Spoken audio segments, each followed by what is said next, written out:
Bailon Ngayon.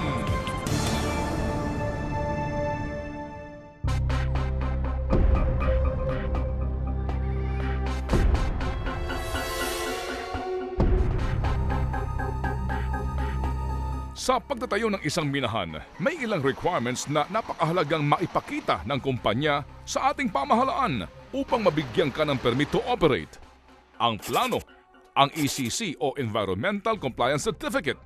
At ang panghuli, dapat ay mayroong Free, Prior and Informed Consent o FPIC mula sa mga naninirahang residente. Ibig sabihin, sumasang-ayon sila sa pagtatayo ng minahan sa kanilang lugar. Kung ganoon, bakit tila walang silbi ang mga resikitos na ito kung pagbabasihan ang operasyon ng mga minahan sa ating bayan ngayon?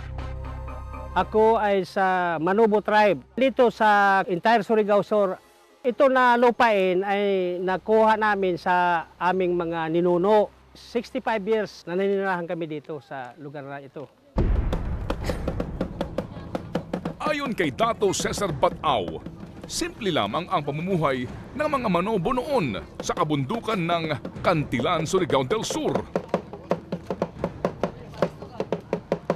Ito sa kabubuganan. Pero nang may dumating na isang kumpanya ng minahan, napasag ang kanilang katahimikan. Yung pag-apply ng Mark Venture dito is 1993. Yung pag-apply nila, hindi namin alam. Nalaman namin noong 1997, kuha na nila pag-start ng exploration activities. Ngunit, 10 taon pa ulit ang lumipas nang formal na humarap ang mga kinatawan ng Mark Ventures Development Corporation sa mga katutubo. Pero ang lagay granted na ang kanilang Mineral Production Sharing Agreement at handa na ang pagbubungkal sa mga minerales ng bundok kahit wala pang abiso kina Dato Batao at sa kanyang grupo. Ayon sa National Coordinator ng Alyansang Tigil Mina, gulatan ang style ng mga minahan. Unang-una na lang, hindi man lang ibinigay kung ano yung buong proyekto. Hindi sila binigyan ng project document kung saan magmimina, gaano katagal yung miminahin, gaano kalawak. Sinabi doon sa Memorandum of Agreement na before they operate, the secret places, yung mga burial grounds, hunting grounds, i-survey muna. Ang nangyari doon, yung mga secret places namin, gaya ng material namin doon, binundos. Ang kanilang mga sapa at ilog na siya ring lugar ng kanilang kabuhayan, heto at puno na ng laterite. At ang pagpasok sa kanilang sariling lupain, bantay sarado na. Ngunit tila isang panlilin lang na maituturing sa taong bayan ang mga pangakong napako ng minahan. Noong Pebrero lamang, napag-alaman ng Filon ngayon na natenga ang resettlement project ng SR Metals Incorporated o SRMI para sa mga mamamayan ng Tubay, Agusan del Norte. Munta ang SRMI. Nasa na yung pinangako nila? Kasi sabi nila babayaran, pero kung hindi, magpapabayad. May relocation. Pero bakit hanggang ngayon, wala pa rin? Di may magpabayad na i-relocation. Pero paano nga ba titimbangin ang issue ng mining kung may ipinaglalaban sila Aling Villa? At may kabuhayan namang pinangangalagaan ang kanyang mga kapitbahay.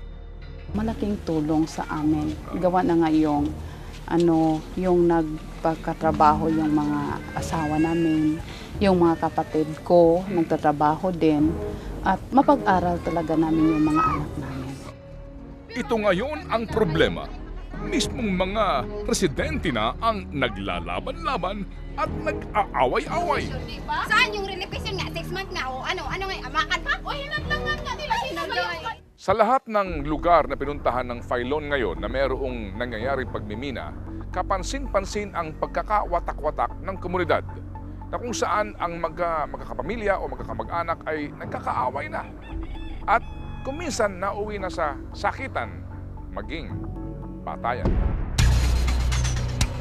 Mataas pa rin ang tensyon sa isla ng Manicani, bayan ng Giwan, Eastern Samar. Noong 2001 nga, nagbarikada ang mga anti-protesters nang subukang magpuslit ng mga nickel ore ang Hinatuan Mining Corporation. Pero higit pa rito ang naganap na insidente. Isang hauling truck ng kumpanya ang nakasagasa sa isang nagbabarikada. Yung driver ng dump truck ng mining company, ang sinagasaan niya, yung tsuhin mismo niya. Napakasakit para sa amin yun. Kami dito na magkakamag-anak, nagkakaroon ng samaan ng loob dahil dito sa pagmimina. Hindi lang environment ang sinisira ng mining company, pati pa yung the whole Manicani Island.